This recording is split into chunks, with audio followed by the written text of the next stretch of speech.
Halo, selamat malam Sobat Sinergisme semua yang sudah hadir di Zoom saat ini. Perkenalkan, saya Yulisa Rebecca, saya adalah founder dan CEO Sinergisme yang akan menjadi moderator di malam hari ini. Nah, jadi selamat bergabung Sobat Sinergisme di webinar pentingnya legalitas badan usaha bersama dengan FGNP Law Firm. Di sini juga sudah hadir narasumber kita yang kece-kece, yang keren-keren. Nah, tapi sebelum itu saya mengucapkan terima kasih dulu nih ya atas kesediaannya sudah menunggu. Dan sebentar lagi saya akan menyambut narasumber-narasumber kita yang keren-keren. Mungkin saya mau memperkenalkan dulu nih ya satu persatu. Nah, jadi kita punya dua narasumber pada malam hari ini yang akan berbagi ilmu nih ya kepada sobat sinergisme semua di Zoom saat ini. Yang pertama ada Mas Eko Prakoso Johannes ya SHMH. Nah, Mas Eko ini adalah lawyer di mana expertise atau keahliannya ini seperti di bankruptcy, kemudian restructuring, industrial relations dan masih banyak lainnya. Terus Mas Eko ini juga memiliki latar belakang pendidikan S1 Hukum Bisnis di Universitas Pelita Harapan, kemudian mengambil S2 juga, ya S2 Hukum Ekonomi di Universitas Indonesia. Wow, keren banget nih ya, Sobat Sinergisme. Yang kedua, narasumber kita ada Mbak Vina Claudia Iksan, SH dan MH. Selamat malam, Mbak Vina. Nah, Mbak Vina ini memiliki latar belakang pendidikan S1 di Universitas Trisakti yang mengambil hukum bisnis dan S2 Hukum Ekonomi di Universitas Indonesia juga. Nah, Mbak Vina ini eh, punya pengalaman ya untuk sebagai penasehat di beberapa government agencies, kemudian multilateral development banks dan masih banyak lainnya. Ya, pastinya kedua narasumber kita sudah ahli dan berpengalaman di bidang hukum nih, Sobat Sinergisme. Tanpa berlama-lama lagi, ya kayaknya Sobat Sinergisme ini udah nggak sabar gitu ya untuk dapat ilmu dari kedua narasumber kita. Kita sambut aja kedua narasumber kita yaitu Mas Eko dan Mbak Vina. Halo Mas Eko dan Mbak Vina, selamat malam. Halo, selamat malam Mbak Rebecca. Apa suara saya jelas di sini? Jelas Mas Eko. Malam Mbak Rebecca, terima kasih. Mbak Vina, selamat malam. Nah, ini dia kedua narasumber kita, ya, Sobat Sinergisme. Nah, kita sebentar lagi akan mendengarkan materi ini, ya, dari Mas Eko dan juga Mbak Vina tentang apa sih? Nah, mungkin saya kasih cuplikan sedikit, gitu ya. Di malam hari kita akan bahas tentang pentingnya legalitas badan usaha.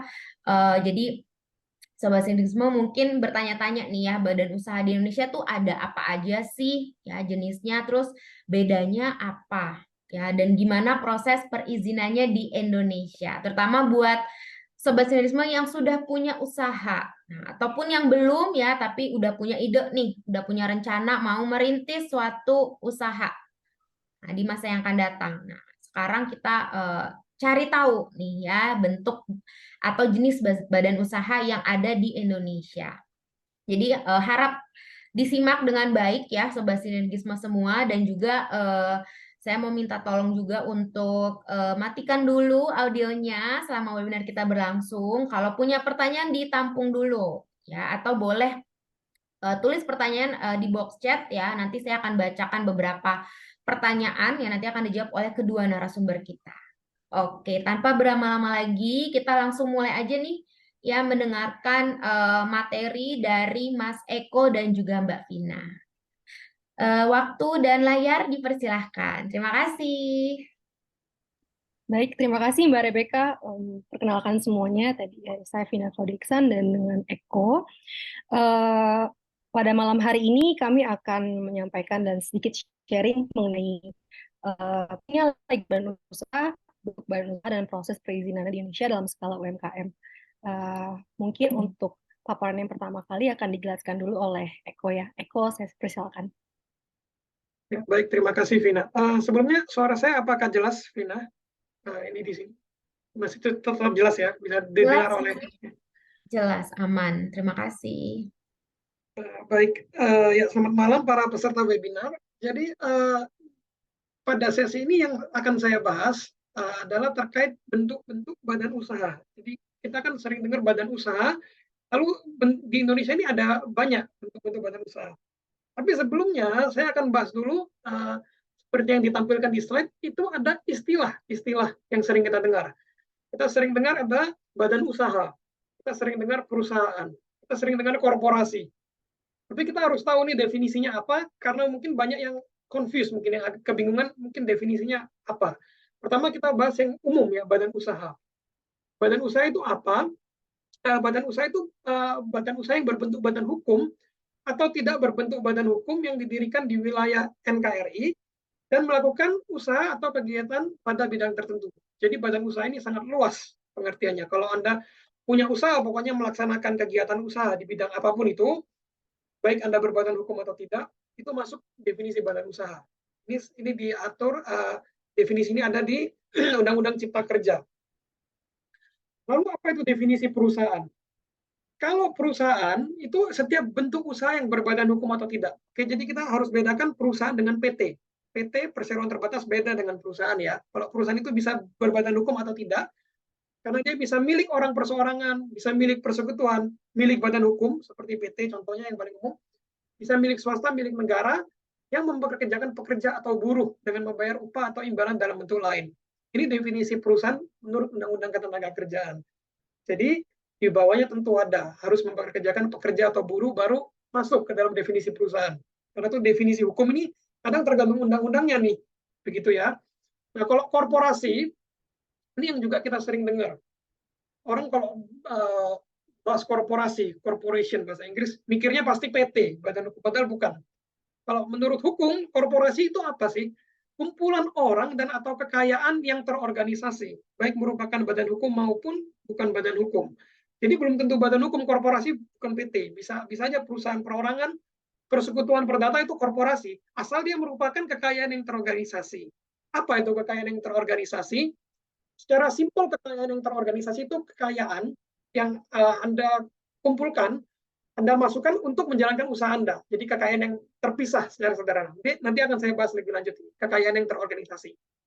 Oke, sekarang kita tadi sudah ada soal definisi-definisi ya, badan usaha, perusahaan korporasi. Sekarang kita bahas ke pilihan badan usaha di bawahnya nih, di slide. Ada bentuk badan usaha, secara umum totalnya ada 7 di Indonesia yang diakui. Ada yang terlalu terbagi lagi jadi 2. Ada yang badan hukum dan ada yang bukan badan hukum. Kalau yang bukan badan hukum itu terbagi ada 4. Ada yang perusahaan perorangan, jadi perseorangan aja. Ada yang bentuknya persekutuan. Kalau persekutuan berarti minimal 2 orang ya atau lebih. Itu apa aja sih bentuk usaha persekutuan?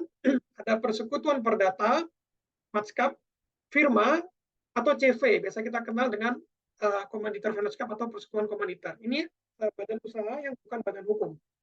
Lalu ada yang badan hukum. Badan hukum itu apa saja badan usaha?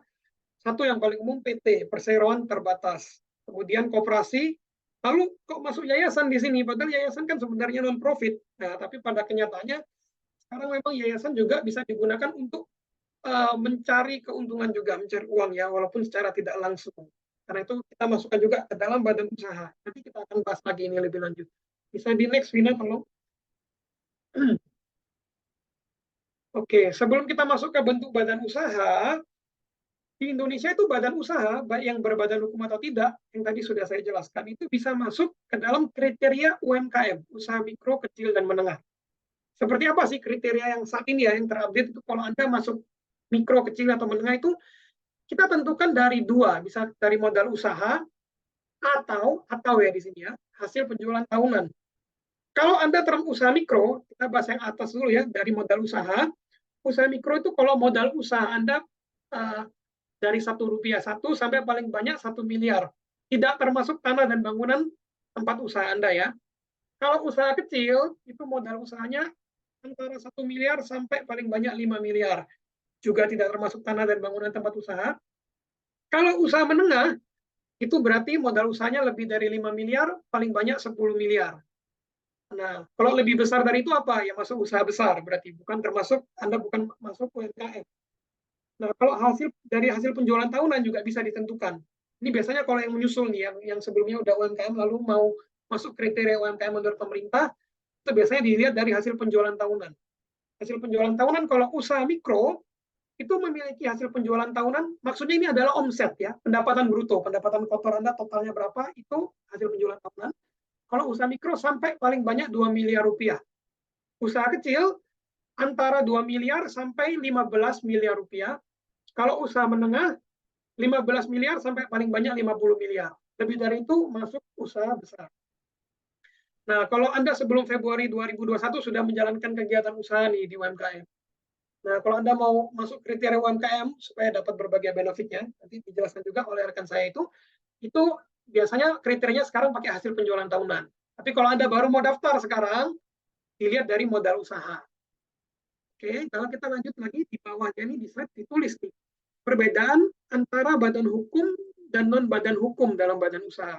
Tadi kan saya bahas ya badan usaha, ada yang badan hukum, ada juga yang bukan badan hukum. Sebenarnya apa bedanya? Nah, ini perbedaannya. Untuk supaya kita gampang nanti di slide selanjutnya ya. Kita manusia ya, perorangan kita semua yang ikut webinar ini, kita ini adalah subjek hukum. Karena kita adalah subjek hukum, kita manusia, kita dapat melakukan perbuatan hukum. Perbuatan hukum itu apa? Oh, kita mau beli rumah, beli mobil, beli motor, perbuatan hukum. Mau menikah, kita mau menikah itu perbuatan hukum. Instansi setempat, KUA, catatan sipil ya. Nah, kalau badan usaha non badan hukum, itu bukan subjek hukum. Karena dia bukan subjek hukum, ya berarti dia tidak dapat melakukan perbuatan hukum sendiri atas nama badan usaha non badan hukum ini. Perbuatan hukumnya hanya atas nama pemilik badan usaha. Nah, sedangkan kalau badan usaha yang berbadan hukum, ya misalnya PT ya, paling umum kan, perseroan terbatas, itu dia subjek hukum. Sehingga dia bisa melakukan perbuatan hukum tertentu atas nama badan usaha. Jadi bukan hanya atas nama pemilik badan usaha. Perbuatan hukum tertentu, nggak semua perbuatan hukum. PT nggak bisa nikah seperti manusia, ya kan? Tapi bisa kalau mau beli aset, beli HGB bisa, beli mobil atas nama PT bisa. Nah, kalau badan hukum itu memiliki kekayaan sendiri dan terdapat pemisahan tanggung jawab kekayaan antara badan hukum dan pemilik atau pendirinya. Nah, kekayaan sendiri ini semua badan usaha punya kekayaan sendiri. Tapi kalau badan hukum bedanya dia ada pemisahan tanggung jawab. Nanti akan saya bahas juga nih lebih lanjut ya. Nah, lalu di balik bawah disebut UMKM itu kalau dalam melakukan kegiatan usahanya, kalau menurut hukum Indonesia, ya Anda harus daftar, harus memiliki perizinan berusaha ya secara hukum. Oke, mungkin bisa di next, Vina. Oke, sekarang kita bahas dulu badan usaha non badan hukum. Jadi tadi ada 4 ya. Kalau yang paling sederhana itu perusahaan perorangan, lalu melanjut ke persekutuan yang bisa minimal 2 orang atau lebih itu ada persekutuan data, firma, CV. Kita bahas dulu PO, perusahaan perseorangan. Ini adalah jenis badan usaha paling sederhana yang didirikan satu orang biasanya ya untuk melakukan kegiatan usaha, tentunya biasanya juga usaha mikro atau kecil. Pendirian PO ini biasanya tanpa perjanjian, seringkali bahkan lisan antara pendiri kalau lebih dari satu orang juga biasa nggak ada perjanjian tertulis mungkin, ataupun mungkin hanya lewat WA aja juga bisa.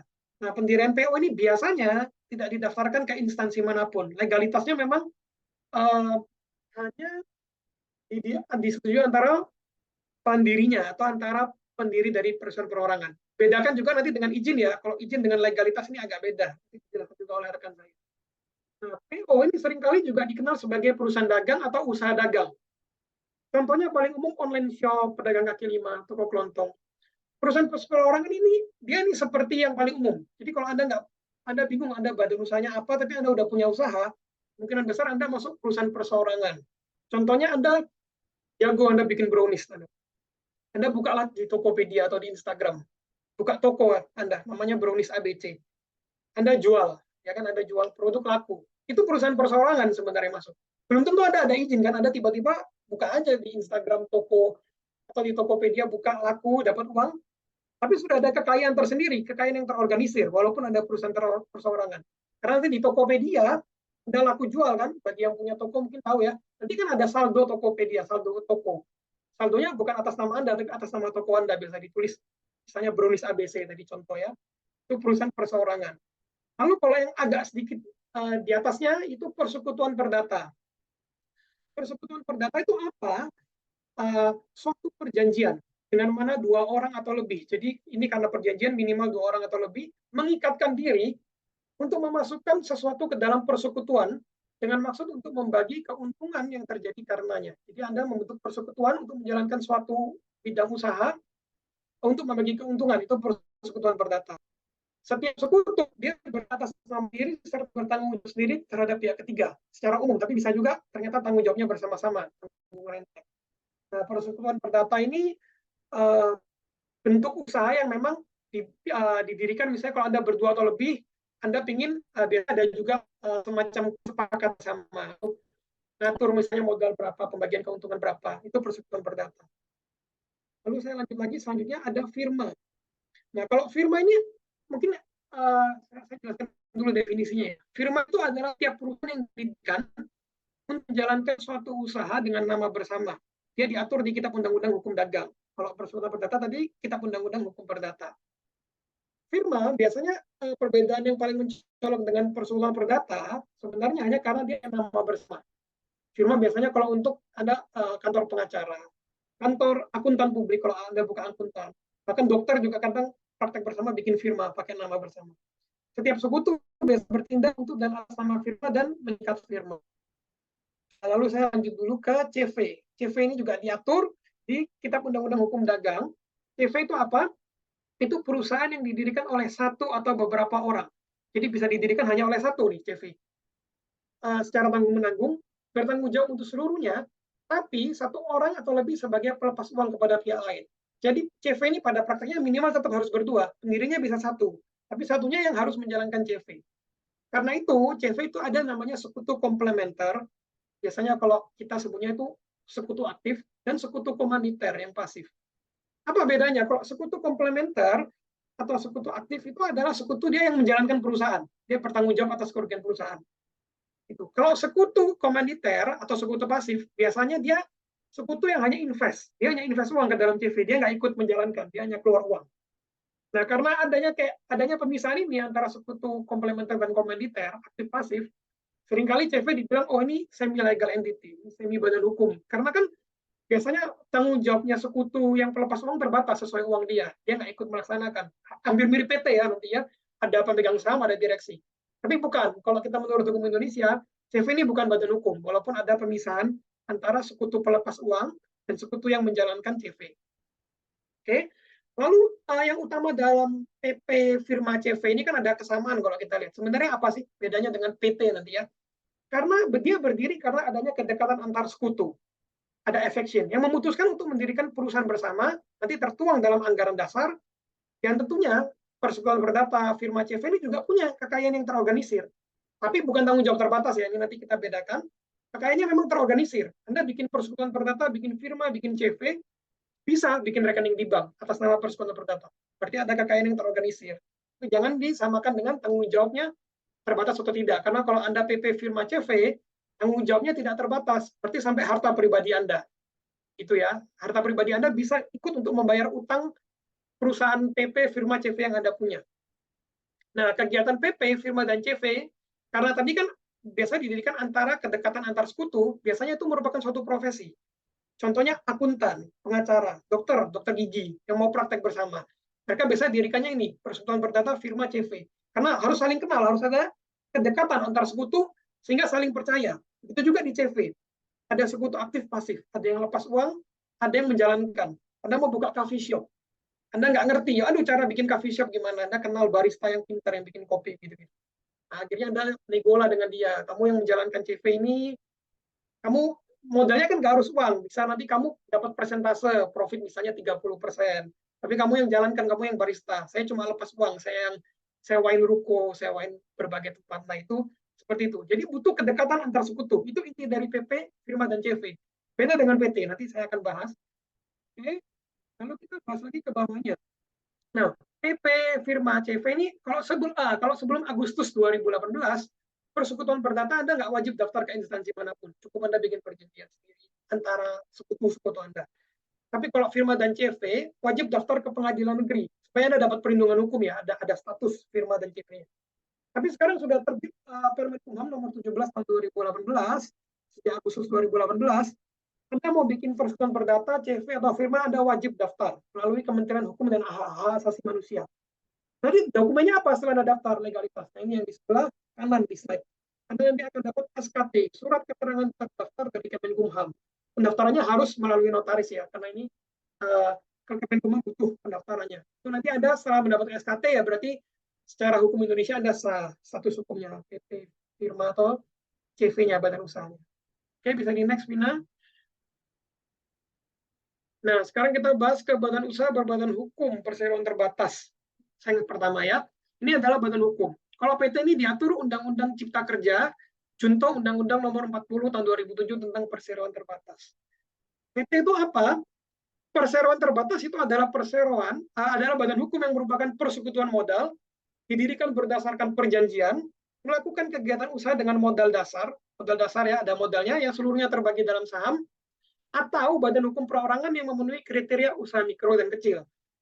Jadi sekarang PT ini bisa didirikan oleh satu orang. Kita harus bedakan ya, tadi kita bahas di atas kan ada perusahaan perseorangan dengan PT. PT perorangan, ini beda. Kalau PT perorangan dia tetap badan hukum walaupun dia didirikan satu orang. Oke. Nah, kalau badan hukum itu apa maksudnya? Berarti PT ini terdapat pertama pemisahan kekayaan antara pemegang saham dengan kekayaan PT, dan juga karena dia badan hukum ada pembatasan tanggung jawab. Jadi tanggung jawab pemegang saham biasanya di PT itu hanya sebatas saham yang dia masukkan. Itulah bedanya PT dengan badan usaha yang non badan hukum tadi. Jalannya suatu PT otomatis dia berpedoman pada anggaran dasar dari PT. Anggaran dasar ini seperti undang-undang, seperti konstitusi yang harus diikuti oleh pemegang saham, direksi, dan dewan komisaris dalam menjalankan PT. PT sendiri tadi di definisi disebut perjanjian. Kalau perjanjian berarti harusnya 2 orang dong ya. Tapi sekarang ternyata sudah ada aturan di Undang-Undang Cipta Kerja, bisa PT perorangan didirikan oleh 1 orang saja. Tapi syaratnya ada loh, kalau dia masuk kriteria usaha mikro dan kecil. Kalau Anda bukan termasuk usaha mikro dan kecil, itu PT-nya harus didirikan 2 orang, nggak bisa PT perorangan lagi ya. Modal PT sekarang udah nggak ada minimal, bisa ditentukan sendiri oleh pendiri PT. Walaupun ada bidang usaha tertentu yang akan mensyaratkan modal minimal. Contohnya kalau Anda ya pasti bukan UMKM, Anda mau bikin bank umum. Itu ada syaratnya tuh ratusan miliar untuk masuk klasifikasi buku banknya ya. Nah, kepemilikan PT ini dibuktikan dengan apa? Kepemilikan saham. Jadi saham nanti ada di daftar pemegang saham DPS PT. Saham itu nanti dibagi berdasarkan modal. Nah, secara umum saham itu apa? Saham itu adalah surat berharga yang membuktikan kepemilikan suatu perseroan. Sifatnya transferable, Anda bisa jual saham, bisa dialihkan, negotiable. Bisa didiskusikan, satu saham mau nilainya berapa, dibagi berapa saham dari modal dasar Anda. Jadi saham itu adalah bagian dari modal dasar yang membuktikan kepemilikan dari setiap pemegang saham. Lalu kita masuk ke sebelah kanan, itu organ PT. Nah, PT ini kan badan hukum, subjek hukum. Dia agak mirip manusia, ada organ-organnya untuk supaya bisa efektif menjalankan usahanya.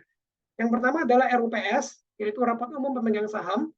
Ini adalah organ perseroan yang merupakan forum pemilik perusahaan. Dia forum pemilik perusahaan, dia dapat mengadakan RUPS. RUPS ini kenapa penting? Karena RUPS ini yang nanti mengangkat, menunjuk, memberhentikan, meminta keterangan dan tanggung jawab dari direksi dan dewan komisaris. Oke, lalu direksi dan dewan komisaris berarti sebenarnya ya mereka bekerja untuk kepentingan RUPS. Mereka ini pekerja untuk mencapai maksud dan tujuan PT yang dinyatakan oleh pemegang saham. Direksi itu apa? Direksi itu organ perseroan yang berwenang dan bertanggung jawab penuh atas pengurusan perseroan untuk kepentingan perseroan, baik di dalam maupun di luar pengadilan sesuai dengan ketentuan anggaran dasar. Jadi mereka direksi ini pokoknya yang menjalankan PT keseharian, mewakili PT untuk operasional, untuk running dari PT. Kalau dewan komisaris itu apa? Itu adalah organ perseroan yang melakukan tugas pengawasan terhadap perseroan. Jadi dia mengawasi bagaimana direksi ini kerjanya benar nggak. Dia bisa memberi juga nasihat kepada direksi, bisa susukan juga.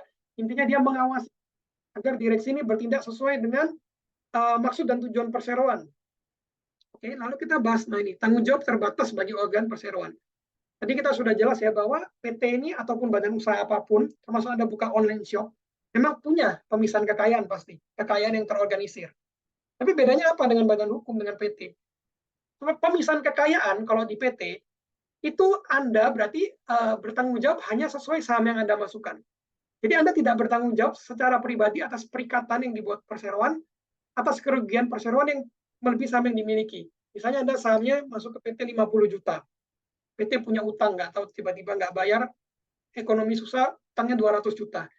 Anda nggak harus tanggung dari harta pribadi, Anda tanggungnya cuma 50 juta sesuai saham yang Anda masukkan. Itulah adanya tanggung jawab terbatas, gitu ya, bagi organ perseroan, maksudnya bagi pemegang saham. Kecuali pada keadaan tertentu, itu misalnya ternyata status PT ini belum berbadan hukum, atau ternyata pemegang saham ini ikut melaksanakan kegiatan operasional, dia menjadi direksi, itu sebenarnya nggak boleh. Nah, itu bisa nanti tanggung jawabnya jadi tidak terbatas. Seperti itu ya. Nah, lalu bagaimana dengan anggota direksi dan dewan komisaris? Dia juga punya tanggung jawab terbatas. Selama dia melaksanakan tugasnya dengan itikat baik dan penuh tanggung jawab sesuai dengan maksud dan tujuan perusahaan, maka dia nggak bisa dimintakan pertanggungjawaban pribadi. Kalau PT rugi, tiba-tiba direkturnya diminta uang suruh bayar, nggak bisa begitu. Selama dia sudah melaksanakan itikat baik, penuh tanggung jawab sesuai dengan maksud dan tujuan. Maksudnya apa maksud dan tujuan perusahaan ini? Maksud dan tujuan perusahaan itu terdapat di mana? Terdapat di anggaran dasar. Jadi anggaran dasar ini adalah undang-undang konstitusi yang harus diikuti oleh semua organ PT tersebut ya. PT kan ada banyak yang harus diikuti RUPS, direksi dan dewan komisaris. Oke. Lalu kita bahas bawahnya di sebelah bawah kiri. Apa itu kan kita bahas pentingnya legalitas. Kalau Anda bikin PT itu apa legalitas PT yang membuat PT Anda itu sah? Nomor satu pasti Anda harus punya akta pendirian dan SK Kemenkumham tentang pengesahan badan hukum ya, dan BNRI ada pengumuman berita negaranya terkait pendirian badan hukum Anda. Di dalam hal ini PT ya. Kedua ya pasti punya NIB, nomor induk usaha, ini sebagai basis, sebagai dasar untuk menjalankan kegiatan usaha nanti untuk pengajuan berbagai izin lain. Ketiga tentu yang nggak bisa lari ya kita, manusia maupun PT nggak bisa lari dari pajak, harus bayar pajak. Tetap harus punya NPWP, nomor pokok wajib pajak, dan SKP, surat keterangan terdaftar. Oke, ini mungkin sudah selesai, kita bisa next, Vina. Nah, ini akan saya bahas singkat ya, karena yang fokus kita tentunya rata-rata peserta juga fokusnya kalau badan hukum PT. Tapi ada juga badan hukum lain, koperasi. Nah, koperasi ini sendiri diatur di mana, ini tulisannya agak kecil, mungkin kalau peserta mau bisa di zoom ya, kalau bisa ini bisa diperbesar. Tapi ini saya nggak zoom ya. Koperasi itu diatur di Undang-Undang Cipta Kerja, dan sebelumnya dia junto Undang-Undang Nomor 25 tahun 1992 tentang perkoperasian. Koperasi itu apa? Koperasi itu sebenarnya adalah badan usaha yang beranggotakan orang seorang atau badan hukum koperasi yang melandaskan kegiatannya berdasarkan prinsip koperasi sekaligus sebagai gerakan ekonomi rakyat berdasar asas kekeluargaan, asas gotong royong. Nanti kita bahas nih kenapa kok disebut asas kekeluargaan. Nah, kegiatan koperasi juga berpedoman sama, karena dia badan hukum berpedoman juga ada anggaran dasar dari koperasi. Anggaran dasar ini yang harus diikuti oleh organ koperasi yang nanti kita bahas. Oke. Lalu kita bahas dulu organ supaya gampang. Organ koperasi ini ada 3, agak beda sedikit dengan PT. Yang nomor 1 adalah rapat anggota. Rapat anggota itu apa? Rapat anggota ini terdiri dari anggota koperasi. Kenapa ini disebut tadi? Wah, berdasarkan gerakan ekonomi rakyat asas kekeluargaan. Kenapa? Karena rapat anggota ini gotong royong. Jadi rapat anggota terdiri dari semua anggota koperasi. Jadi anggota koperasi itu adalah pemilik sekaligus pengguna jasa. Karena itu asas kekeluargaan. Jadi nanti rapat anggota ini yang bertugas menunjuk pengurus dan pengawas. Nah, kalau pengurus ini mirip direksi, dia yang mengelola koperasi dan usahanya, dia mewakili koperasi di dalam dan di luar pengadilan. Kalau pengawas dia ya seperti dewan komisaris ya, kurang lebih dia melakukan pengawasan terhadap jalannya koperasi. Nah, koperasi ini uniknya karena semua anggota, kalau Anda jadi anggota koperasi, otomatis Anda juga pemilik. Anda juga pengguna jasa. Yang kita bahas di sini nanti ya, sebelah kiri. Koperasi itu ada 2, koperasi primer dan sekunder. Kalau koperasi primer berarti beranggotakan orang seorang, kita perorangan. Kalau sekunder itu gabungan koperasi seperti konfederasi, didirikan dan beranggotakan koperasi. Koperasi kalau primer dibentuk paling sedikit 9 orang, kalau sekunder paling sedikit terdiri dari 3 koperasi. Modal koperasi terdiri dari simpanan pokok, simpanan wajib, dana cadangan, dan hibah. Nah, kalau simpanan pokok ini, itu simpanan yang wajib dibayarkan anggota koperasi saat pertama kali Anda jadi anggota. Nah, kalau Anda simpanan wajib, yang dibayar oleh anggota dalam waktu dan periode tertentu, seperti iuran. Seperti itu. Kalau ada jangan dan bayar dari pihak lain yang mau koperasi. Nah, jenis koperasi itu ada beberapa. Mungkin yang kita sering dengar KSP, koperasi simpan pinjam. Ini juga bisa diatur, modalnya juga tergantung. Kalau KSP misalnya minimal 15 juta. Ada koperasi serba usaha, koperasi konsumen, koperasi produsen dan koperasi jasa. Contoh koperasi ini kalau kita dulu sekolah kan ada koperasi, itu koperasi konsumen. Jadi dia jual alat tulis untuk kita. Kita semua anggota koperasi. Kita kita anggota koperasi sekaligus kita pengguna jasa. Jadi kita kenapa asasnya kekeluargaan dan gotong royong disebut di sini definisi ekonomi rakyat, karena uangnya kita putar di koperasi itu. Kita anggota, kita pemilik sekaligus anggota, kita putar uangnya di situ untuk dapat keuntungan. Koperasi produsen biasanya di pertanian atau perkebunan. Dia menjual apa sih koperasi produsen? Biasanya contohnya menjual kepada petani pakan-pakan, kalau misalnya peternakan dia jual pakan ternak, pakan ayam itu. Nah, itu dia jual di koperasi produsen. Anggotanya ya para peternak ini yang punya peternakan. Seperti itu. Koperasi jasa yang biasanya di bidang jasa bisa. Kalau koperasi simpan pinjam yang pinjamin uang gitu. Anggotanya bisa pinjam uang dari KSP. Nah, untungnya lalu dari mana kita sebagai para anggota rapat anggota ini? Nah, itu dari SHU, sisa hasil usaha. Ya, jadi kalau nanti koperasi punya pemasukan setelah dipotong berbagai pengeluaran, setelah dipotong pajak, ya, dipotong tanda cadangan, ada SHU, dibagi. Kalau di koperasi bedanya karena dia gotong royong, dibagi ke semua anggota, pro rata ya, rapat anggota, semua anggota koperasi setara. Nah, lalu kalau dokumen legalitas koperasi, Anda mau bikin koperasi ini, itu kurang lebih sama dengan PT, Anda butuh akta pendirian dan SK Kemenkumham, pengesahan badan hukum, dan pengumuman BNRI, butuh NIB, nomor induk berusaha, dan NPWP ya, pajak tetap manusia maupun badan hukum nggak bisa hindar dari pajak ya. Dari lahir sampai mati, mungkin pasti akan ketemu pajak, harus bayar pajak. NPWP dan SKT, surat keterangan terdaftar. Oke, ini sudah cukup jelas koperasi, bisa di next, Bina. Kita masuk ke badan hukum terakhir, yaitu yayasan. Nah, yayasan itu apa? Nah, kita bahas dulu. Pertama, undang-undangnya diatur di mana? Undang-undang nomor 28 tahun 2004 tentang perubahan Undang-undang nomor 16 tahun 2001 tentang yayasan. Yayasan itu apa? Yayasan adalah badan hukum yang terdiri atas kekayaan yang dipisahkan dan diperuntukkan untuk mencapai tujuan tertentu di bidang sosial, keagamaan, dan kebangsaan yang tidak punya anggota. Ya. Pertama kita bahas dulu organ. Nah, organ yayasan itu apa? Tadi kan tujuannya dia pokoknya untuk bidang sosial, keagamaan, dan kemanusiaan. Non-profit harusnya, nggak boleh ada keuntungan. Tapi ada pembina. Pembina itu sebenarnya adalah stakeholder. Dia bukan shareholder. Jadi pembina ini bukan pemegang saham. Dia bukan kayak, dia pendiri, tapi dia bukan, nggak bisa dikatakan sebagai pemilik, karena dia kan nggak boleh cari keuntungan. Nah, tapi dia memiliki wewenang. Pembina ini mirip dengan pemegang saham dan rapat anggota tadi di koperasi, karena dia bisa mengangkat dan memberhentikan pengurus dan pengawas. Nah, kalau pengurus itu apa? Ya pengurus dia yang melaksanakan kegiatan yayasan, running yayasannya, mewakili yayasan di luar pengadilan. Kalau pengurus ini, kalau di yayasan, sekurang-kurangnya harus ada ketua, sekretaris, bendahara. Nah, kalau pengawas, dia intinya ya sesuai judulnya, dia mengawasi yayasan yang dikelola oleh pengurus. Dia bahkan bisa memberhentikan pengurus untuk sementara waktu, dia berhak juga mengurus yayasan untuk sementara waktu bila belum ditunjuk pengurus pengganti.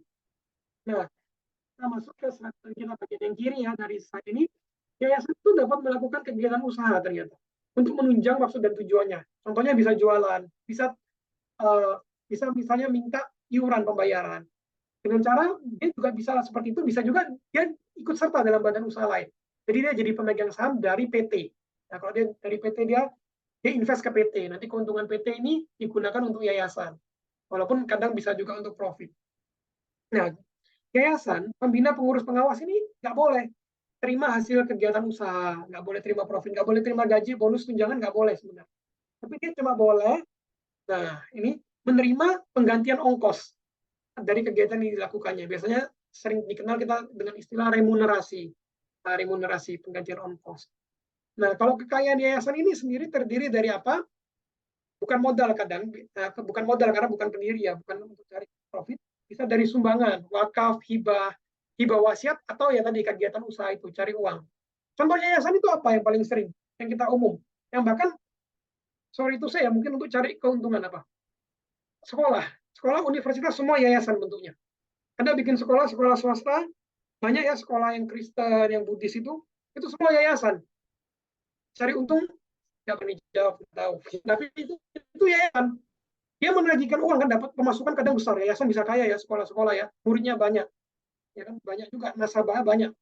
Orang sekolah harus bayar uang gedung, uang sekolah per bulan, uang SPP-nya, itu yayasan sebenarnya, sekolah itu. Nah, Lalu untuk modal, kalau kekayaan awal yayasan itu seperti apa? Kalau untuk WNI, Anda paling sedikit kekayaan awal yayasan ya, bukan modal sih sebenarnya, ini kekayaan awal. Dalam bentuknya harusnya sumbangan, yang paling sedikit 10 juta.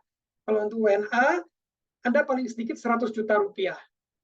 Oke, lalu kita bahas terkait dokumen legalitas yayasan. Kalau Anda nanti misalnya mau bikin yayasan, Anda misalnya mau bikin badan usaha di bidang sosial ya, pendidikan, Anda mau bikin sekolah dasar SD, TK, SMP, SMA, swasta ya, bikinnya pakai yayasan. Itu Anda butuh dokumen legalitas juga. Legalitasnya apa diakui sebagai yayasan?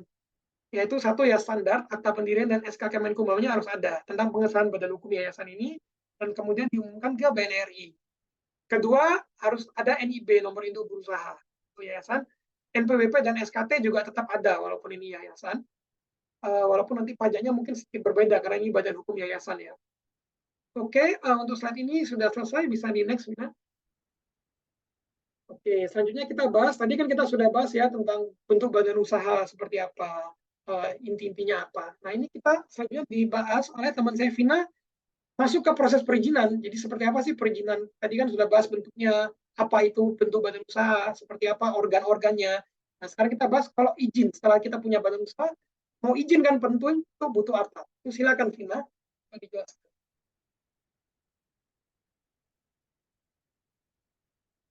Baik, terima kasih Eko. Terima kasih sudah menjelaskan juga terkait dengan brand usaha.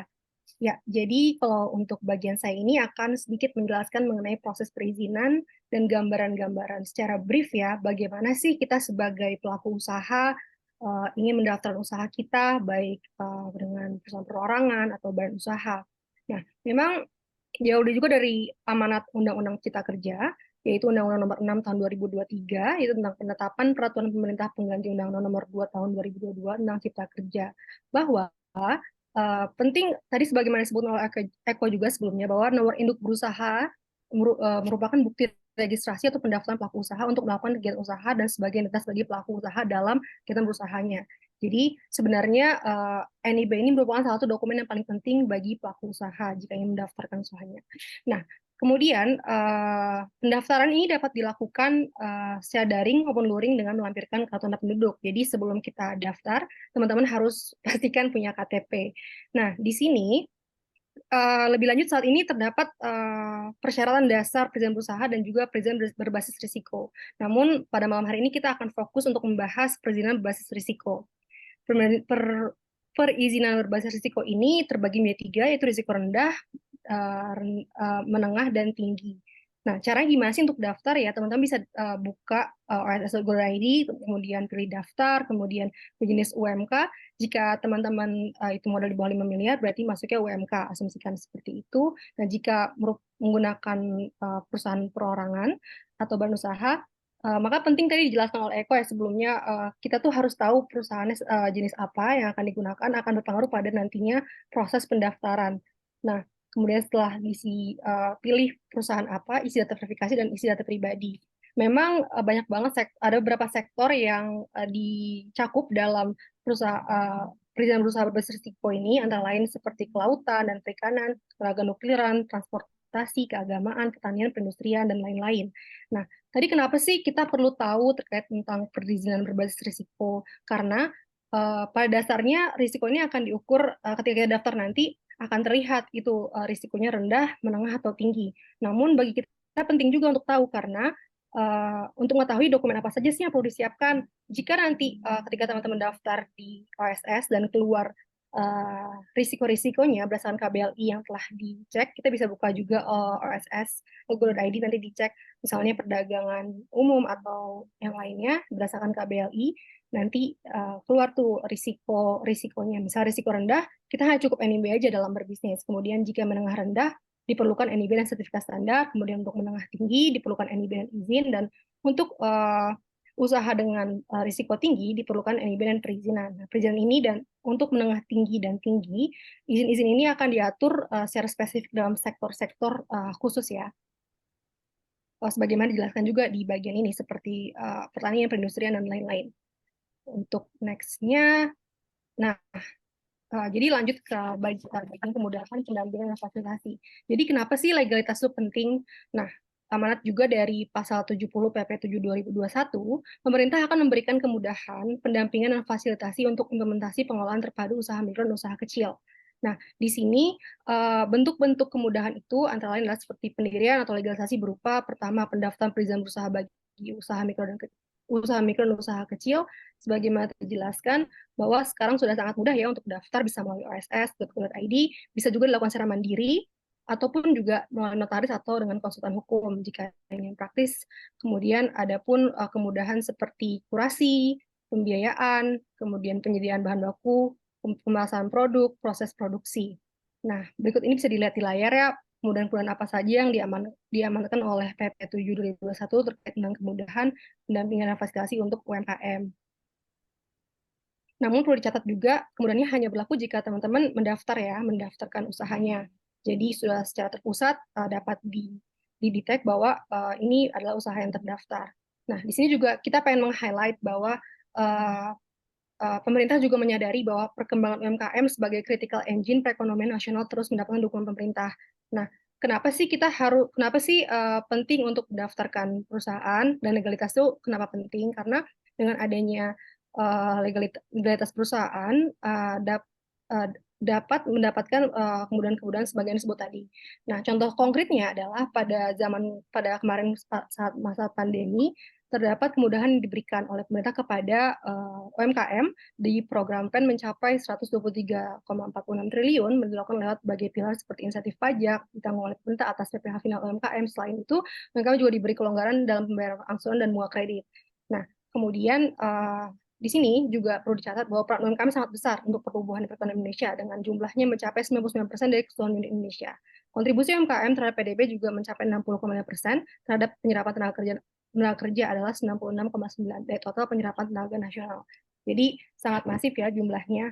Nah, juga aku akan bahas sedikit terkait dengan digitalisasi UMKM. Nah, di sini Kementerian KUKM sendiri mengatur pada rencana strategisnya bahwa akan mendukung digitalisasi dan fasilitasi branding produk UKM, peningkatan kapasitas serta pengarus utamaan produk UKM. Jadi, salah satu prioritas dari rencana strategis Kementerian KUKM adalah ada digitalisasi. Apa sih contoh digitalisasi? Misalnya teman-teman berjualan di e-commerce, itu ada digitalisasi. Nah, dari perspektif komersial, Presiden Komisaris Si Grup Pandu Syahrir mengatakan bahwa pendapat rata-rata yang diterima oleh para pelaku UMKM bila berjualan melalui e-commerce bisa meningkat lebih dari 160%. Ini berdasarkan survei yang dilakukan pihaknya. Sementara untuk peningkatan produktivitas, penggunaan e-commerce bisa mencapai 110%. Nah, namun berdasarkan Renstra Kementerian KUKM, total nilai ekspor UMKM masih merendah, yaitu hanya 14,37%. Hal ini disebabkan oleh beberapa permasalahan, salah satunya dari aspek kelembagaan, bahwa di Indonesia jumlah UMK yang tidak berbadan usaha masih sangat mendominasi, yaitu mencapai lebih dari 90% atau sekitar 98,68%. Nah, kenapa ini penting untuk diangkat? Karena jika kita mau mengekspansi bisnis, tentunya kita perlu badan usaha yang kita pilih nantinya. Nah, dari persyaratan-persyaratan, bahkan persyaratan pengadaan, persyaratan untuk ekspor, itu secara umum membutuhkan badan dalam usaha.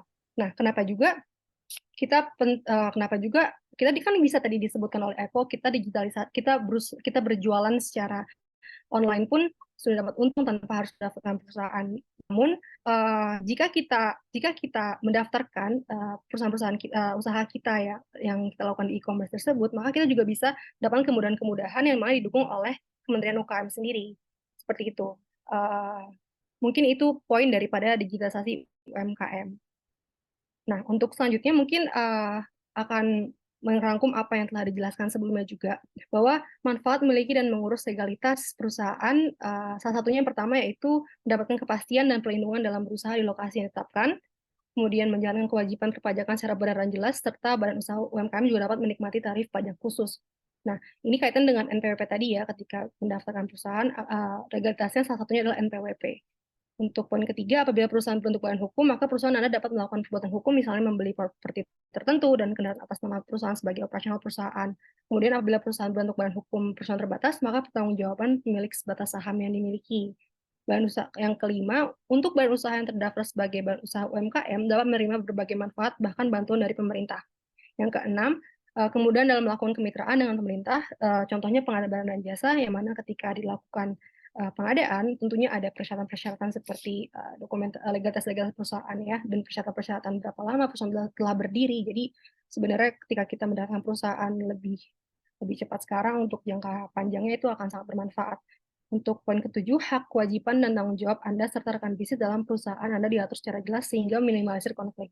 Mungkin seperti itu manfaat memiliki legalitas perusahaan. Apakah Eko ada tambahan lebih lanjut terkait bagian ini?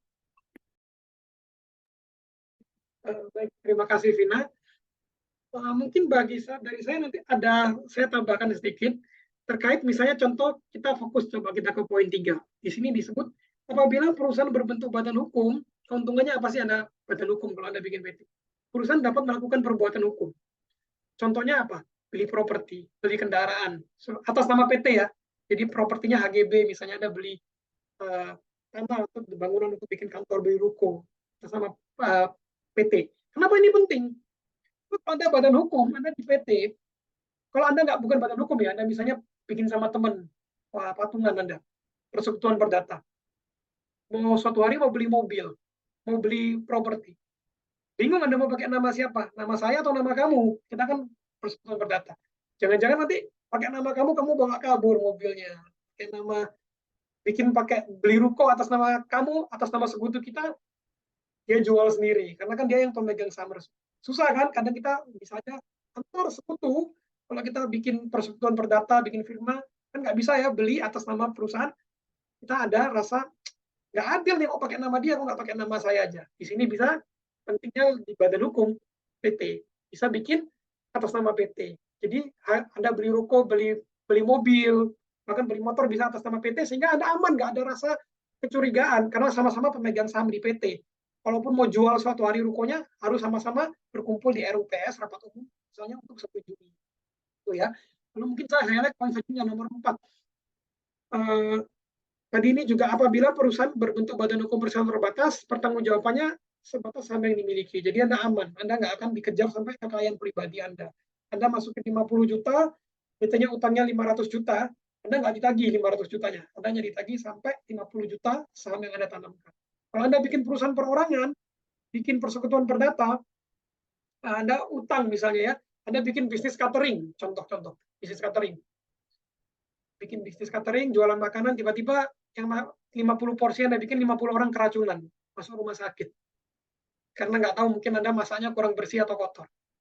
Anda harus tanggung semua biaya rumah sakit. Pernah ada nih kasusnya nih, yang besar ya kan. Catering ini harus tanggung, karena dia bukan badan hukum.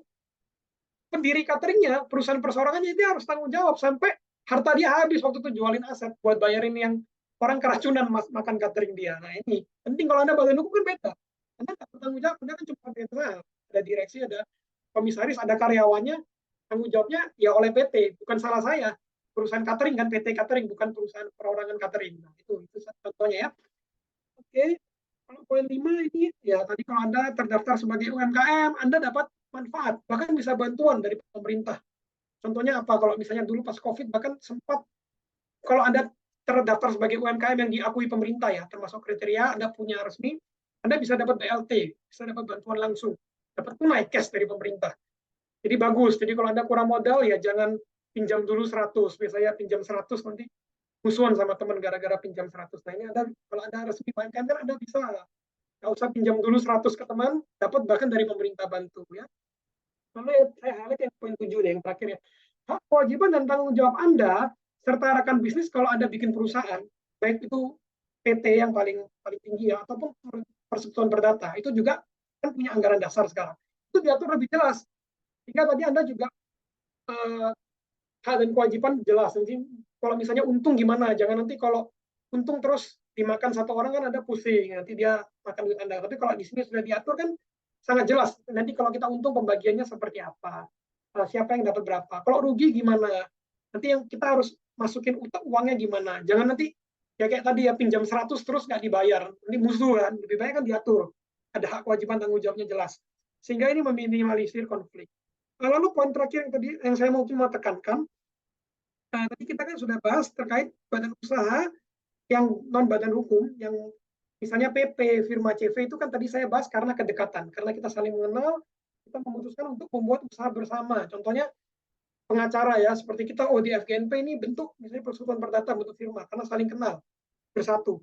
Karena itu di sini bisa kita simpulkan kalau PP firma CV karena adanya kedekatan mereka bersatu. Misalnya dokter gigi bersatu ya di praktek kadang kan banyak tuh dokter gigi yang praktek. Itu yang mereka utamakan adalah berkumpulnya para sekutu.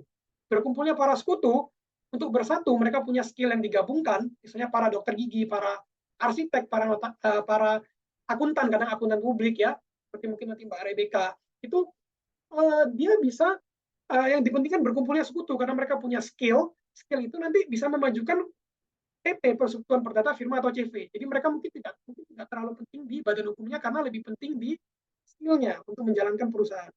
Tapi bedanya apa dengan PT? Nah, kalau PT dia tidak ada biasanya unsur affection, tidak ada unsur kedekatan. Kenapa? Karena yang terpenting di PT biasa berkumpulnya modal. Berkumpulnya modal yang penting untuk cari profit. Contohnya apa? Saya kasih supaya kita gampang paham. Contohnya gini deh. PT terbuka lah. Bursa efek. Mungkin di sini ada yang main saham, beli saham ya dari BI. Anda mungkin nggak kenal. Anda kan nggak kenal ini. Anda ketika mau beli saham, Anda nggak kenal direksinya, pemegang sahamnya siapa. Anda yang penting adalah berkumpulnya modal untuk profit. Jadi Anda fokusnya bukan kayak kita kedekatan sekutu ya, kita sama-sama pengacara, sama-sama dokter gigi, ayo kita bersatu. Bukan. Kalau PT Anda mau jadi pemegang saham, Anda beli saham di BBCA, mau beli misalnya ya, beli bank apa, mau masuk ke perusahaan terbuka. Itu yang terpenting berkumpulnya modal. Tujuan Anda untuk profit, bukan lagi tadi karena adanya kedekatan. Itu inti dari PT. Oke, mungkin kita bisa next, Vina. Oke, baik. Itu saja tadi presentasi yang sudah dibahas oleh rekan saya, Vina dan saya juga. Terima kasih atas perhatian para peserta webinar ya yang tadi sudah mendengarkan. Mungkin kalau ada pertanyaan bisa diajukan. Ini saya kembalikan ke Mbak Rebecca ya. Oke, terima kasih kepada Mas Eko dan Mbak Vina. Wow, keren banget nih ilmu yang dibagikan oleh Mbak Vina dan Mas Eko malam hari ini. Saya yakin pasti sangat bermanfaat untuk Sobat Sinergisme semua yang hadir saat ini. Nah, mungkin Sobat Sinergisme sudah punya banyak pertanyaan ya. Mungkin bingung tadi ya dengan penjelasannya. Karena sangat padat tapi sangat bermanfaat ya. Nah, saya akan cek dulu nih di box chat untuk Sobat Sinergisme. Yang punya pertanyaan boleh tulis pertanyaannya di box chat yang ada di Zoom. Nanti saya akan bacakan nih ya dan akan dijawab oleh salah satu atau kedua narasumber kita malam hari ini. Sudah ada pertanyaan yang masuk? Ada pertanyaan dari Mas Tatang Maulana. Nah, saya bacakan ya. Sebuah bisnis atau usaha pasti berhubungan erat dengan konsumen atau pasar. Pertanyaannya, menurut kakak-kakak narasumber nih, dalam memulai usaha itu lebih penting mana antara legalitas dengan target pasar atau konsumen? Itu pertanyaan pertama. Pertanyaan kedua, seberapa penting sih legalitas terhadap konsumen?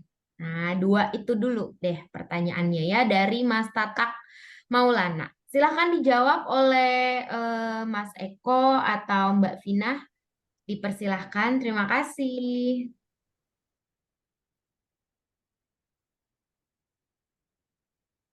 Baik, mungkin dari rekan Vina, apakah mau menjawab dulu? Atau bisa saya langsung jawab ini?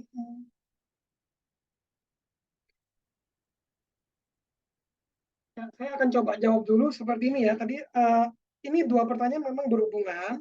Jadi saya mungkin bisa jawab jadi satu. Mungkin pertama ditanya lebih penting mana legalitas atau target pasar ya.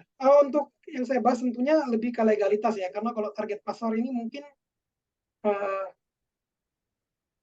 sudah bukan ranah hukum juga. Tapi saya akan bahas terkait pertama legalitas terhadap konsumen. Kenapa kalau kita bahas di sini berarti fokusnya adalah legalitas itu kenapa penting bagi konsumen? Apa gunanya sih kita daftar gitu ya? Itu kan intinya. Seperti ini. Kalau misalnya Anda nggak punya legalitas dan punya legalitas itu saya kasih analogi seperti ini ya.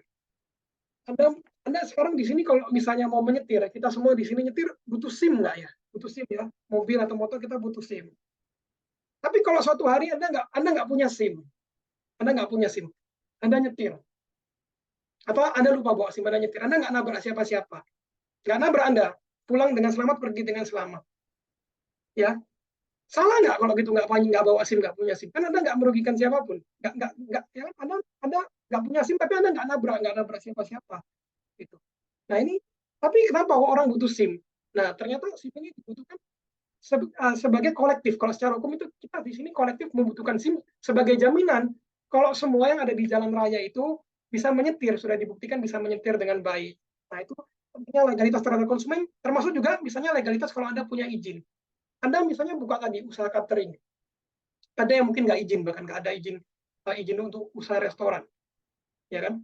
Ya orang pesan rame, Anda cuma jualan kecil-kecilan, jualan catering rumahan. Nggak ada yang keracunan sih, nggak ada yang sampai ya kena diare gara-gara makanan Anda. Tapi Anda nggak punya izin. Kalau kita tanya dari segi hukum, seperti tadi SIM. Kalau Anda kebetulan nggak kena tilang polisi ya nggak salah ya, mungkin ya nggak salah karena Anda nyetirnya bagus, nggak nabrak, kebetulan nggak kena razia. Tapi kenapa penting izin ini untuk konsumen? Karena kalau Anda punya, berarti Anda ini sudah tersertifikasi. Anda pertama lebih terjamin. Jadi kita bisa menciptakan rasa aman secara kolektif. Itulah gunanya legalitas dan izin. Karena kalau semuanya nggak ada legalitas, nanti nggak ada pihak ketiga yang menjamin. Seperti kalau legalitas ini bisa dianalogikan kurang lebih seperti itu. Jadi menjadi penting karena itu menjadi jaminan bagi kita semua secara kolektif seperti SIM gitu ya, supaya kita memastikan kita ini nanti dalam praktek di bidang usaha itu semua berjalan lancar. Jangan nanti ada yang setidaknya ugal-ugalan nggak bisa. Mungkin rekan Vina ada mau tambahkan dari jawaban saya nih.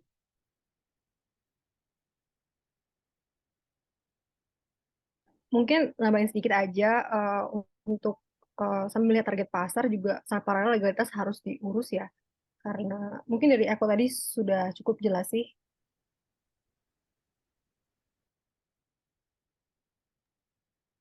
Oke, jadi sudah dijawab ya pertanyaannya. Terima kasih kepada Mas Eko dan Mbak Vina. Jadi kalau ditanya nih penting, jawabannya adalah penting ya. Seberapa penting? Jawabannya sangat penting seperti yang tadi dibilang oleh Mas Eko. Supaya apa sih? Supaya kita juga mendapat perlindungan hukum. Ya, jadi legalitas Badan Usaha ini supaya kita mendapat perlindungan hukum dan kita mendapat jaminan hukum gitu. Dan tadi juga dibilang ya waktu presentasi supaya kita bisa melakukan perbuatan hukum. Nah, jadi sangat penting ya untuk kita itu mempunyai legalitas ya atas badan usaha kita. Terima kasih atas jawabannya. Semoga terjawab ya Mas Tatak Maulana. Kalau ada yang masih kurang jelas boleh ditanyakan kembali. Nah, kemudian saya akan bacakan pertanyaan berikutnya. Pertanyaan berikutnya datang dari Mbak Vin Febrina. Mbak Vin bertanya bagaimana sih kelegalitasan suatu badan usaha baik PT, yayasan maupun koperasi jika hanya mendaftarkan ke AHU. Apa nih bacanya? AHU ya. Maaf ya, saya kurang paham. Dan tidak melakukan pengajuan TBN atau pengumuman berita negara. Bagaimana dampaknya ke badan usaha tersebut? Oke, terima kasih atas pertanyaannya Mbak Vin. Silahkan dijawab Mas Eko atau Mbak Vina. Terima kasih.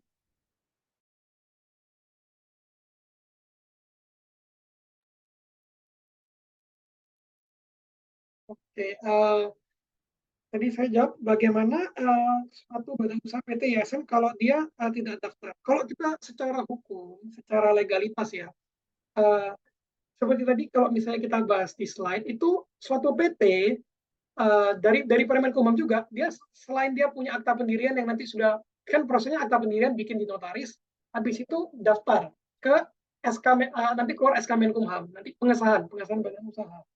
Nah itu otomatis biasanya sudah masuk ke pengumuman berita negara biasanya oleh AHU. AHU yang terbitkan ini pengesahan badan hukum. Jadi kalau Anda misalnya kita bahas dulu satu. Kalau Anda ternyata cuma bikin akta pendirian gitu ya, akta pendirian perjanjian untuk mendirikan PT, koperasi, yayasan antara pendiri Anda, antara pemegang saham, tapi Anda nggak dapat, nggak laporkan, nggak melalui notaris. Ini wajib notaris ya, by the way. Anda nggak dapat notaris, Anda cuma bikin perjanjian tertulis. Itu nggak sah.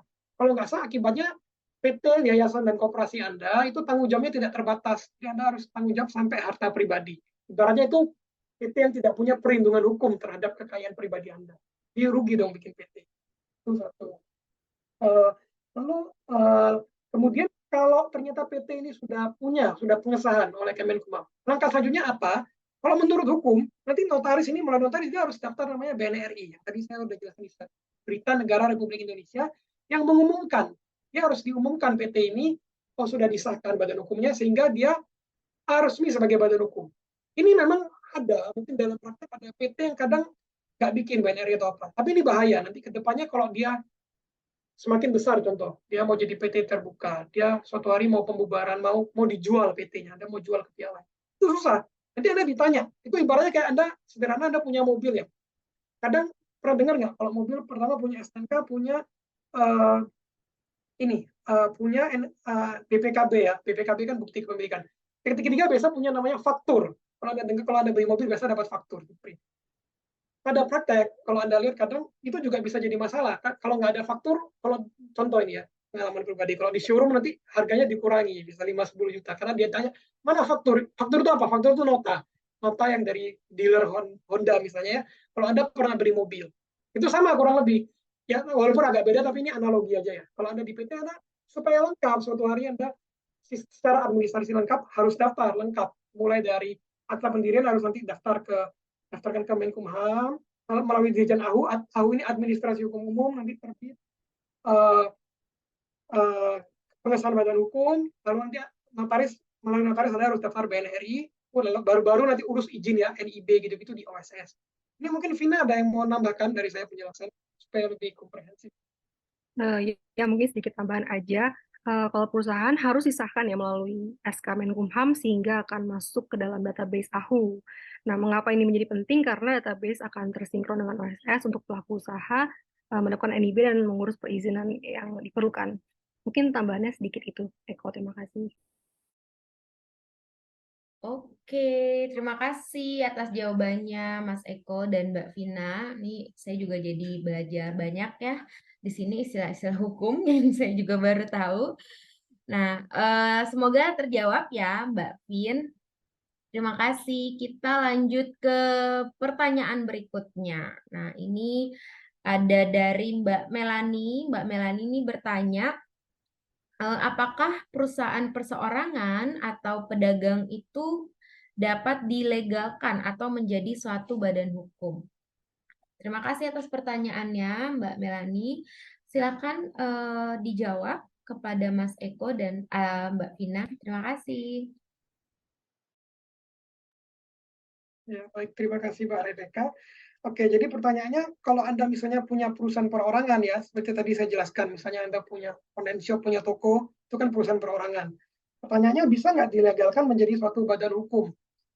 Ini saya asumsi berarti Anda mau mendirikan sendirian ya PT sebagai PT perorangan. Jawabannya adalah tentunya bisa, tapi apa? Dengan skala mikro atau kecil. Jadi kalau Anda skalanya mikro atau kecil, Anda bisa bikin PT perorangan. Gitu. Jadi nggak ada pemegang sahamnya ya Anda, karena itu PT perorangan Anda satu sendiri punya. Tadi seperti yang sudah saya jelaskan di PPT, mikro kecil berarti ada batasannya. Misalnya kalau kecil nanti sampai maksimal modal Anda 5 miliar. Seperti itu. Jadi Anda tinggal daftarkan aja, Anda tinggal kalau mau PT perorangan bisa melalui, tentunya harus melalui misalnya untuk aktanya notaris juga seperti itu. Bisa ditambahkan oleh rekan saya Vina. Kalau itu mungkin sementara cukup, Eko. Oke, baik. Oke, terima kasih Mas Eko dan Mbak Vina. Jadi jawabannya sangat bisa ya untuk dilegalkan menjadi suatu badan hukum. Semoga terjawab ya Mbak Melani. Saya lanjut nih. Pertanyaannya banyak banget dari Sobat Sinergisme nih. Berarti menyimak nih ya penjelasan dari Mas Eko dan Mbak Vina. Pertanyaan berikutnya datang dari Mas Nurudin Yusuf. Nah, izin bertanya. bagaimana badan usaha itu mengatur perlindungan hak kekayaan intelektual seperti merek dagang atau paten. Nah, ini juga satu topik yang sedang hits ya akhir-akhir ini tentang hak kekayaan intelektual. Nah, mungkin boleh dijawab Mas Eko dan Mbak Vina. Terima kasih.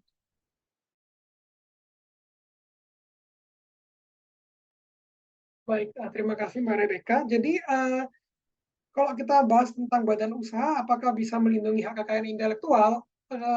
Kalau untuk badan usahanya sendiri nggak bisa. Kenapa? Karena hak kekayaan intelektual ini sifatnya kecuali rahasia dagang ya, dia harus didaftarkan. First to file. Untuk Anda mendapatkan perlindungan, Anda harus daftarkan. Secara umum ya, secara singkat, hak kekayaan intelektual ada apa saja sih? Ada hak cipta yang paling umum, hak cipta, merek, paten, lalu desain tata letak sirkuit terpadu, varietas tanaman, rahasia dagang. Tapi kita nggak bahas sampai situ ya. Yang paling umum kita bahas hak cipta, merek, dan misalnya kalau Anda punya paten. Kalau misalnya Anda skala UMKM, nanti Anda biasanya dapatkan tarif khusus kalau Anda mau daftar. Tapi sifatnya harus daftar. Jadi badan usaha bukan berarti otomatis hak cipta Anda, kalau merek Anda terlindungi atau paten. Itu yang kita bahas ini. Kalau hak cipta, oke lah, Anda prinsipnya bukan first to file. Anda deklaratif. Misalnya Anda biasa untuk penyanyi, untuk yang bikin film atau apa. Selama dia sudah ditayangkan, itu biasanya langsung dapat perlindungan. Tapi pada prakteknya didaftarkan juga supaya lebih kuat. Walaupun memang beda dengan merek atau paten ya yang dia wajib daftarkan. Nah, tapi nanti terkait hak kekayaan intelektual sebenarnya akan kita bahas lebih lanjut gitu ya. Mungkin di webinar selanjutnya karena ini satu topik tersendiri. Tapi yang pasti adalah mungkin saya jelaskan secara singkat, kalau Anda punya badan usaha, terutama berbadan hukum nanti ya, misalnya PT, itu Anda nanti hak kekayaan intelektual bisa daftarkan atas nama badan hukum Anda. Kalau Anda nggak punya, misalnya masih perusahaan perseorangan, berarti itu atas nama Anda. Merek itu dimiliki Anda, bukan dimiliki PT. Itu aja sih. Mungkin ada mau ditambah dari Vino? Dari aku cukup, Eko. Oke, siap. Terima kasih atas jawabannya, Mas Eko dan juga Mbak Vina. Jadi kepada Mas Nurdin Yusuf, itu kalau kita mau mengatur perlindungan hak kekayaan intelektual berarti harus mendaftarkan dulu ya. Baik kita sudah punya badan usaha atau belum, ya penting nih ya kalau kita ingin mendapatkan perlindungan hak kekayaan intelektual mau nggak mau harus didaftarkan. Nah nanti eh, apa aja sih yang harus didaftarkan, gimana cara mendaftarkannya? Nah mungkin ya kita akan mengadakan webinar lagi nih ya. Jadi ditunggu aja ya, webinar berikutnya kita akan bahas tentang hak kekayaan intelektual. Nah tuh saya kasih kisi-kisi sedikit ya kepada Sobat Sinergisme. Nah, kita lanjut lagi nih. Masih ada beberapa pertanyaan, nggak apa-apa, kita masih ada waktu ya. Buat Sobat Sinergisme lain, kalau masih punya pertanyaan silakan ya, boleh tulis di box chat yang ada di Zoom. Nah, ini ada pertanyaan dari Mbak Feni Talita. Nah, Mbak Feni Talita ini bertanya, mungkin ini juga mewakili ya beberapa pertanyaan dari Sobat Sinergisme. Untuk yang baru mau memulai bisnis ya atau calon UMKM nih Mbak Feni bilangnya, langkah pertama apa sih yang harus diambil? Ya mungkin beberapa Sobat Sinergisme nih yang baru mau mulai usaha mungkin bingung ya harus mulai dulu atau harus mendaftarkan usahanya dulu nih ya buat badan usahanya dulu nih. Nah, mungkin kurang lebih seperti itu ya pertanyaannya. Jadi kira-kira buat Sobat Sinergisme yang hadir di sini nih kepada Mas Eko dan Mbak Vina, kira-kira apa sih harus dilakukan ya pertama kali kalau kita mau memulai bisnis? Nah, terima kasih atas pertanyaannya Mbak Feni kepada Mas Eko dan Mbak Vina. Mbak Vina dipersilakan. Terima kasih. Ya, terima kasih Mbak Rebecca. Mungkin bantu sedikit jawab untuk pertanyaannya. Jadi, apa sih yang perlu disiapkan dulu ketika kita ingin memulai usaha UMKM gitu? Pada dasarnya sih, usaha UMKM ini kan skala sebenarnya ya. Jadi, tadi sudah dijelaskan juga oleh Eko, pentingnya kita untuk menentukan dulu sebenarnya badan usaha apa yang pengen, badan usaha jenis apa yang pengen kita gunakan. Nah, kemudian langkah selanjutnya untuk mengetahui kriteria modal usaha. Saya usaha mikro, modal usaha sampai dengan paling banyak 1 miliar rupiah. Kemudian usaha kecil memiliki modal usaha lebih dari 1 miliar rupiah. Kemudian usaha menengah memiliki modal usaha lebih dari 5 miliar rupiah. Nah, dan paling banyak 10 miliar rupiah. Mungkin itu langkah yang paling pertama. Nah, langkah selanjutnya adalah tentunya menyiapkan pendaftaran yang sebagaimana kami sampaikan bahwa kita kunjungi OSS, kita daftar usaha kita, kemudian kita pilih jenis usaha, apakah jika itu UMK di bawah 5 miliar, kemudian kita verifikasi data dan isi data pribadi kita. Nah, kemudian kita pilih KBLI-nya apa, kemudian dari situ akan kelihatan apakah risiko daripada usaha kita ini adalah rendah, menengah, atau tinggi. Nah, dari situ itu mungkin proses awal yang dilakukan dalam sisi legalitas berusaha ya, mungkin khususnya dalam skala UMKM. Mungkin jika Eko ada tambahan terkait topik yang ini. Ya, baik, untuk saya rasa sih sudah, mungkin saya tambahkan sedikit. Yang pertama mungkin Anda pasti harus siapkan modal. Kalau semua perusahaan kan butuh modal, konsep bisnis, target pasar. Tapi ini ya mungkin secara umum ya, bukan secara hukum. Tapi kita, mungkin tadi saya juga mau dalam pertegas bahwa tadi kan kita bahas tentang legalitas dan izin. Sebenarnya ini dua hal juga beda. Kalau Anda perusahaan perorangan, mungkin Anda bisa bilang legalitasnya apa ya? Bisa Anda mungkin nggak perlu kayak ke notaris bikin akta pendirian gitu-gitu, karena Anda perusahaan perorangan, buka all-shop, buka Tokopedia. Legalitas, tapi Anda tetap legalitasnya sudah terbentuk sebenarnya. Mungkin nggak secara gamblang, karena dia secara lisan itu perusahaan perorangan. Kita bedakan dengan izin. Kalau nanti Anda misalnya buka OSS, dan buka warung aja. Warung itu bisa loh daftar ke OSS dengan perusahaan perorangan. NPWP-nya nanti ikut NPWP pendiri, jadi bukan NPWP sendiri ya. Nah, Anda daftar itu untuk izin, untuk memperoleh NIB. Atau kalau Anda misalnya untuk dagang, Anda untuk memperoleh SIO.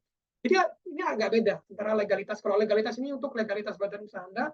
Kalau izin ini untuk menjalankan kegiatan usaha Anda. Anda perdagangan, mau buka makanan, misalnya izinnya kemana? Mau buka travel, ke Kementerian Pariwisata izin travel gitu-gitu. Itu beda antara legalitas badan usaha Anda dan izin. Nah, kalau legalitas mungkin kalau mau perusahaan perorangan bisa. Tapi kalau mau izin, ya menurut hukum Indonesia sih, tetap Anda harus urus, seperti analogi saya tadi ya, tentang SIM gitu ya. Kalau Anda nggak urus ya, kalau nggak ketahuan gimana, misalnya kebetulan kayak Anda pakai SIM dari nggak punya SIM, tapi nyetir nggak nabrak orang. Ya, kalau secara hukum kita, karena kita juga lawyer orang hukum, ya jawabnya Anda tetap harus daftar. Tapi kalau dalam kenyataan, banyak juga yang mungkin nggak daftar atau apa ya, itu risiko ditanggung sendiri. Kalau Anda nggak ketahuan, ya seperti analogi SIM tadi, Anda pulangnya dengan selamat walaupun nggak punya SIM, tapi nggak nabrak orang. Gitu. Itu sih dari saya.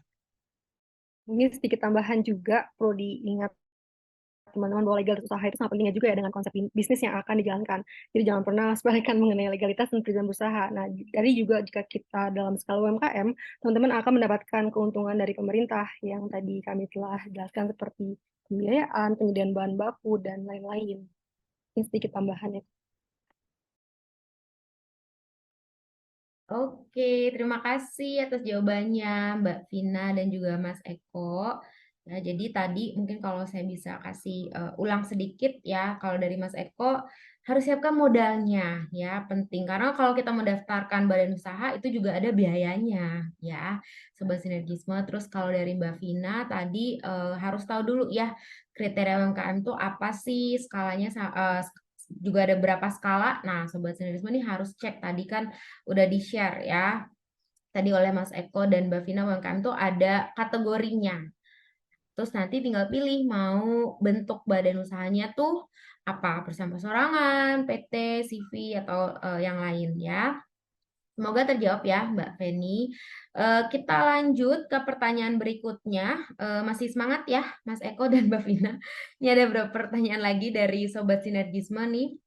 Berarti sangat-sangat excited ya terhadap topik malam hari ini. Ada pertanyaan dari Mbak Aisyah. Mbak Aisyah ini ada 3 pertanyaan nih, tapi saya bacakan 2. Pertanyaan pertama dulu ya. Yang pertama, izin bertanya, untuk legalitas yang dibutuhkan untuk membangun perusahaan cabang itu apa aja sih? Untuk dokumennya ya, kira-kira butuh apa aja? Kemudian pertanyaan yang kedua, untuk perusahaan cabang, apakah memerlukan NPWP dengan alamat cabang atau tidak? di mana posisi perusahaan cabangnya ini berada di satu provinsi. Nah, ini ada sedikit kaitannya dengan pajak ya. Mungkin boleh dijawab terlebih dahulu untuk dua pertanyaan ini, Mas Eko dan Mbak Vina. Terima kasih.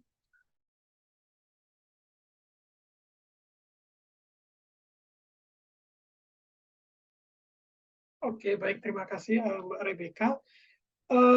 Kalau untuk Anda, pertama nomor satu ya, kalau Anda mau bangun perusahaan cabang, legalitasnya apa? Sebenarnya sama, butuhnya ya akta pendirian, lalu ada akta perubahan untuk daftarin ya, untuk daftarin nanti perusahaan cabang aja, butuh KTP direksi, komisaris, KTP komisaris dan pemegang saham. Itu ini secara teknis ya, sebenarnya kan pertanyaannya cukup teknis.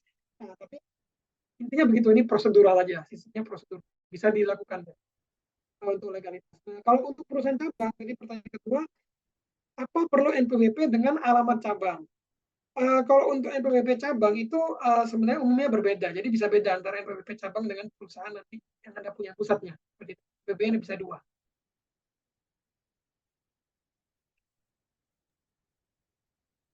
Oke, terima kasih Mas Eko. Apa ada tambahan dari Mbak Vina? Dari aku sudah sama sih jawabannya, paling disiapkan dokumen seperti akta pendirian, akta perubahan, KTP direksi, KTP komisaris, seperti itu sih Mbak. Oke, terima kasih atas jawabannya Mbak Vina. Untuk tadi pertanyaan yang kedua sudah dijawab juga ya oleh Mas Eko tadi ya, yang untuk perusahaan cabang. Oke, Eh, pertanyaan berikutnya masih dari Mbak Aisyah nih, yang pertanyaan ketiga.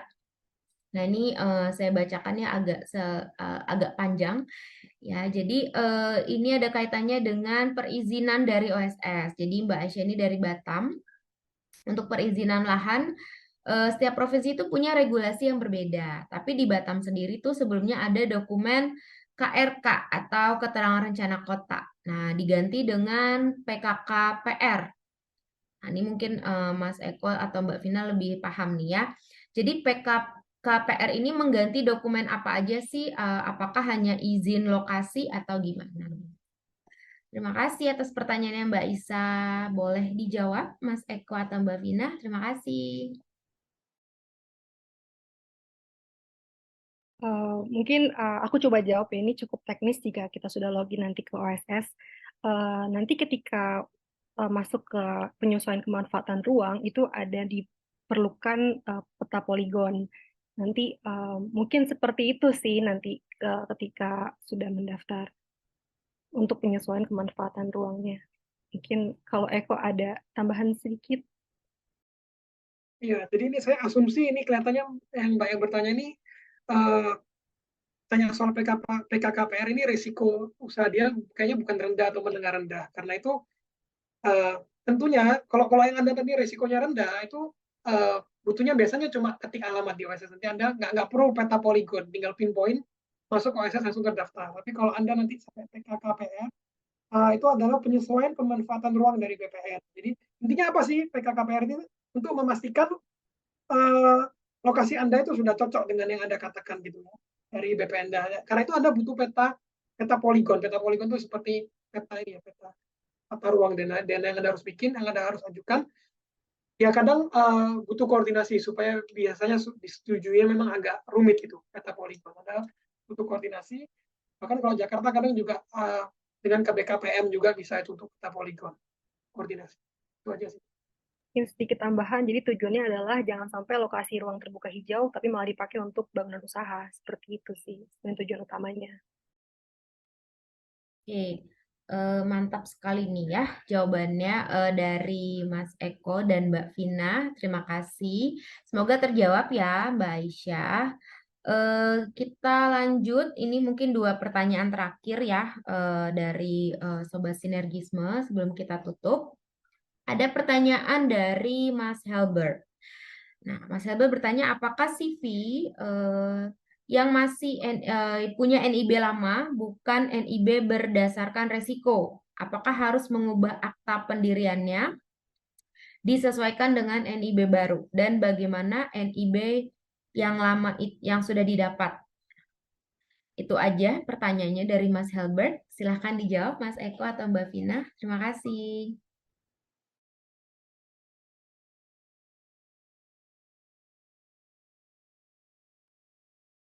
Oke, baik. Jadi kalau sebelumnya Anda sudah punya NIB, NIB itu kan nggak yang diubah bukan NIB. Misalnya Anda hanya perlu nanti misalnya update di OSS, tapi bukan berarti ubah akta. Jadi aktanya nggak diubah. NIB-nya sudah sama. Seperti itu. Jadi cukup Anda update data perseroan. Jadi yang diupdate data perseroan di OSS. Itu ya. NIB-nya nggak ganti. Itu. Data perseroannya. Itu sih. Oke, terima kasih Mas Eko. Ada tambahan dari Mbak Vina? Sudah cukup Mbak, itu memang jawabannya tidak perlu diubah. Oke, terima kasih Mbak Vina. Jadi jawabannya tidak perlu diubah ya, Mas Helbert. Terima kasih. Kita lanjut ke pertanyaan terakhir nih dari Mas Agus. Nah, Mas Agus bertanya, kalau PT yang sudah memiliki 5 KBLI yang sudah tertuang dalam akta, apakah perlu didaftarkan semuanya ke OSS? Nah, sedangkan yang berjalan KBLI-nya itu baru satu. Boleh dijawab Mas Eko atau Mbak Vina? Terima kasih.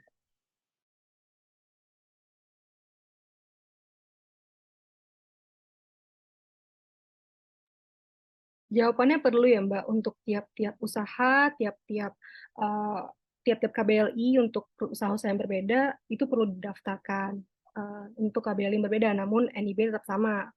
Seperti itu sih. Nanti kalau misalnya untuk KBLI sendiri kita bisa cek di website OSS, nanti dicari misalnya jenis perdagangan seperti apa. Nah, jika ingin praktis juga kita bisa buka juga namanya tadi KBLI di peraturan Permen BPS, itu bisa kita cek usaha kita mana sih yang masuk KBLI yang mana. Seperti itu. Walaupun cuma yang jalan satu KBLI ya. Seperti itu Mbak. Mungkin dari Eko ada tambahan. Ya, sama sih kurang lebih. Jadi kalau Anda KBLI-nya ternyata ada 5 ya, Anda bidang usaha 5, ya nanti di OSS Anda tinggal klik yang itu tambah bidang usaha, tambah KBLI-nya. Jadi 1 nanti tambahin lagi, tinggal isi ya, formulanya jadi 5. Itu ya, di bidang usahanya. Oke, terima kasih jawabannya Mas Eko dan Mbak Vina. Jadi perlu ya didaftarkan semuanya nih ke OSS ya untuk Mas Agus. Semoga terjawab ya. Terima kasih. Oke, Sobat Sinergisme, nggak kerasa nih kita udah berjalan berapa lama nih ya? 1,5 jam lebih ya, Sobat Sinergisme. Sebelum berakhir, eh, kita ingin share link form feedback dulu ya, Sobat Sinergisme. Jadi eh, nanti Sobat Sinergisme harap submit form feedback untuk mendapatkan materi ya dari narasumber-narasumber kita yang keren malam hari ini, itu dari Mas Eko dan juga Mbak Vina. Nanti akan dibantu oleh tim Sinergisme ya untuk mengirimkan materinya. Jadi harap submit ya form feedbacknya dan diisi semua pertanyaannya, terutama untuk nama, alamat email dan juga nomor handphone atau WhatsApp ya, supaya kita tidak salah kirim. Nah, kita nanti kirimkan ke email. Jadi harap dicek kembali datanya ya supaya nggak salah. Nah, selain itu saya juga ingin share nih kepada Sobat Sinergisme semua, mungkin Sobat Sinisme di sini ada yang perlu eh, bantuan hukum mungkin atau mau nanya-nanya. Nah, boleh hubungi siapa nih kepada Mas Eko atau Mbak Vina. Ya, mungkin ada yang butuh bantuan hukum atau mau konsultasi hukum, itu bisa kontak kemana nih? Mungkin boleh share nih, ya. Silakan Mas Eko atau Mbak Vina. Oke, baik. Untuk bila misalnya butuh pertanyaan lebih lanjut atau apa, mungkin untuk lihat profil kita, hubungi kontak person kita, saya share website ya, website dari FGNP saja. Di sana lengkap di ini, saya share website. Itu sih dari saya. Oke, boleh. Nah, udah di-share nih ya di box chat yang ada di Zoom oleh Mas Eko. Jadi buat Sobat Sinergisme di sini yang butuh bantuan hukum atau mau konsultasi soal hukum ya, nah boleh cek di websitenya nih ya, fgnplawfirm.com. Nah, disimpan sekarang ya. Jadi silahkan kalau mau tanya lebih lanjut, mau konsultasi dulu. Nah, ini ada narasumber-narasumber kita yang siap membantu Sobat Sinergisme semua untuk masalah hukum ya.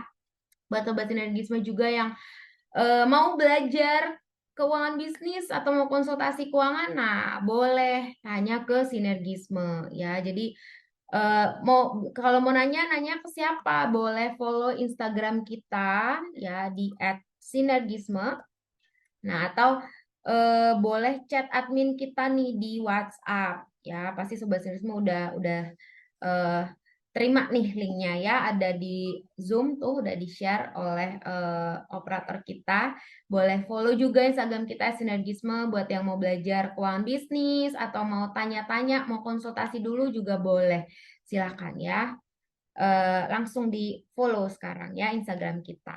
Nah, jadi saya mau ingatkan sekali lagi, jangan lupa submit form feedback ya untuk mendapatkan materi dari narasumber kita malam hari ini.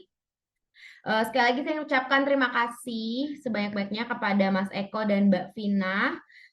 Tapi kayaknya kurang lengkap ya kalau kita belum ada dokumentasi untuk webinar malam hari ini. Nah, jadi saya mau ambil screenshot dulu nih atau foto ya Sobat Sinergisme buat Sobat Sinergisme yang mau nyalain videonya juga boleh banget. Nih, kita mau foto dulu.